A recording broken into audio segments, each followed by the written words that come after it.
नमस्कार, आप देख रहे हैं आज तक। आपके साथ मैं हूं सईद अंसारी। विधानसभा चुनावों की काउंटिंग का काउंटडाउन शुरू हो चुका है। अब से लगभग 13 घंटे बाद सस्पेंस पर से पर्दा उठना शुरू हो जाएगा। लेकिन उससे पहले आज की रात कयामत की रात है उन नेताओं के लिए जिनकी किस्मत ईवीएम मशीन्स में बंद हो चुकी है।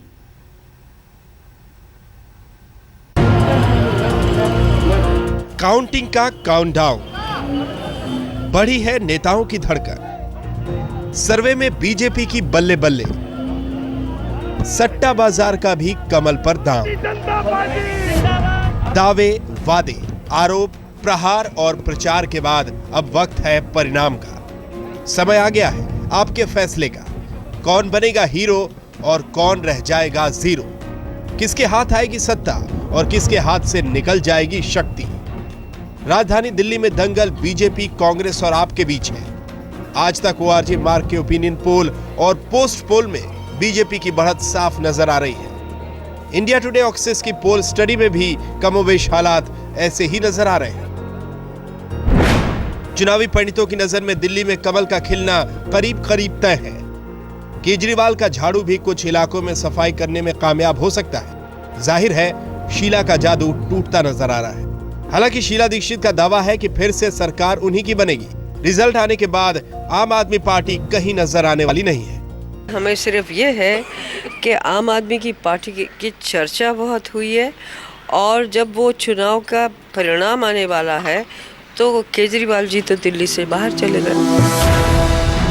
बात अगर मध्य प्रदेश की करें तो वहां एक बार फिर से शिवराज का राज कायम हो सकता है। ओपिनियन पोल से लेकर पोस्ट पोल तक के सर्वे में शिवराज लगातार बढ़त बनाए हुए हैं। अनुमानों पर अगर यकीन करें तो लगातार 10 साल तक सत्ता पर काबिज रहने के बाद इस बार भी MP के लोग उन्हीं पर भरोसा करते हुए नजर आ रहे हैं। जाहिर है ये चुनावी अनुमान कांग्रेस की नींद उड़ाने वाले हैं। राजस्थान और छत्तीसगढ़ में भी चुनावी पंडितों की भविष्यवाणी कांग्रेस के खिलाफ जा रही है। हालांकि गहलोत को अपनी वापसी का भरोसा है। सर्वे के अनुमानों के अलावा सट्टा बाजार का भरोसा भी बीजेपी की ओर ही दिखाई दे रहा है।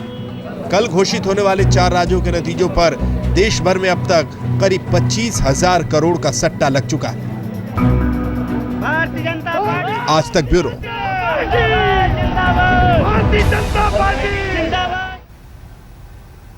तो चुनावी नतीजे से पहले आम आदमी पार्टी के अरविंद केजरीवाल की मुश्किलें बढ़ गई हैं और वो मुश्किल में फंस गए हैं। चुनावी खर्च के ब्यौरे को लेकर चुनाव आयोग ने अरविंद केजरीवाल को नोटिस जारी कर दिया है। आरोप यह है कि केजरीवाल ने तय सीमा से ज्यादा पैसे खर्च किए। अगर केजरीवाल के जवाब से चुनाव आयोग संतुष्ट नहीं हुआ तो अरविंद केजरीवाल की उम्मीदवारी जो है वो रद्द भी हो सकती है। क्या केजरीवाल की उम्मीदवारी रद्द हो जाएगी? क्या नतीजों से पहले आप टूट जाएगी? दिल्ली चुनाव का सबसे बड़ा सस्पेंस। जितना इंतजार लोगों को दिल्ली के चुनाव नतीजों का है, अब उतना ही इंतजार चुनाव आयोग के उस कदम का होगा जो अरविंद केजरीवाल को चुनाव से बाहर कर सकता है। जी हां, शीला दीक्षित की जीत की राह में सबसे बड़ा रोड़ा बने हुए अरविंद केजरीवाल पर उम्मीदवारी का संकट पैदा हो गया है। चुनाव आयोग ने केजरीवाल को नोटिस जारी किया है जिसमें केजरीवाल पर आरोप लगा है कि उन्होंने अपने चुनाव प्रचार में 14 लाख के चुनावी खर्च की सीमा को तोड़ा है और उन्होंने 23 नवंबर को जंतर मंतर पर हुए कंसर्ट का खर्च आयोग को नहीं बताया था।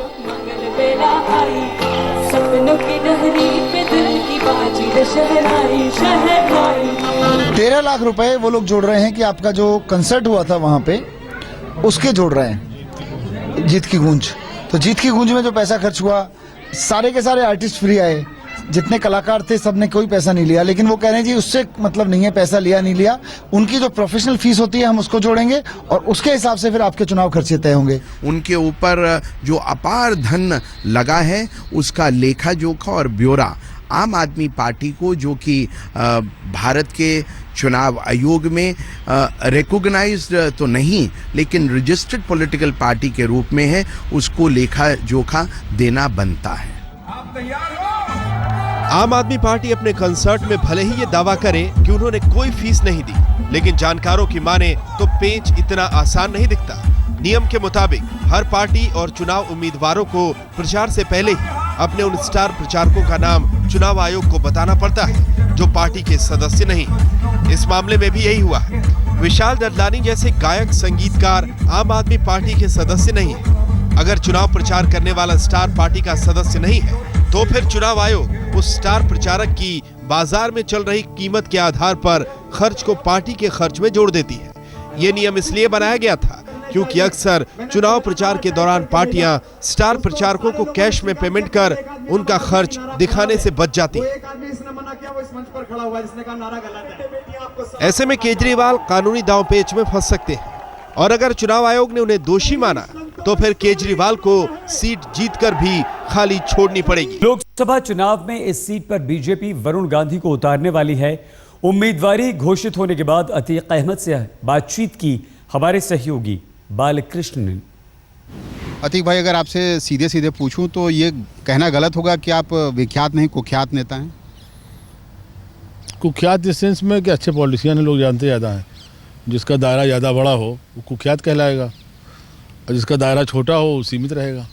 आपको समाजवादी पार्टी माननीय सांसद बनाना चाहती है, लेकिन जो उत्तर प्रदेश पुलिस की रिकॉर्ड में आप दुराचारी नंबर 49A हैं। देखिए, एक बहुत बड़ा नेता अभी निधन हो गया, नेल्सन मंडेला। 27 साल जेल में थे और किसी समय में मोस्ट वांटेड थे। उसके बाद वो देश के सम्मान बने और यही काफ़ी होगा कि जो आदमी 5-5 दफ़े विधायक रहा हो, निर्दलीय विधायक रहा हो, फूलपुर जैसी पार्लियामेंट से MP रहा हो, तो इतना काफ़ी है कि फिर उसके पीछे तमाम तरह के मसले तो रहेंगे ही। लेकिन मंडेला के खिलाफ जो मुकदमे थे, अतीक भाई आपको ही पता है, और आपके खिलाफ जो मुकदमे हैं वो बिल्कुल अलग हैं। राजू पाल की हत्याकांड हो, गेस्ट हाउस कांड में मायावती को मारने का मामला हो, आप फरारी काट चुके हैं। तो ऐसे में आप अगर सांसद बन जाते हैं तो आपको ये डर नहीं लगा रहेगा कि एक पाँव संसद में होगा, दूसरा पाँव जेल में होगा? देखिए, एक पाँव संसद में एक पाँव जेल में होने का मतलब है कि राजनीतिक सफ़र अच्छा चल रहा है, अभी आप आउटडेटेड नहीं हुए। और दूसरी बात ये कि एक दिन में 123 मुकदमे कायम किए गए, ये शायद आपको न मालूम हो। एक दिन में 123 मुकदमे, हाई कोर्ट ने सारी FIR क्वेश की। तो जिसके ऊपर एक दिन में 123 मुकदमे कायम किए जाए तो उसका क्या मतलब रहेगा? सियासत में है तो मुकदमे रहे। छेड़छाड़ की शिकायत करने पर मनचले ने लड़की के पिता को मार डाला। दिल दहलाने वाली ये खबर है उत्तर प्रदेश के मुरादाबाद की।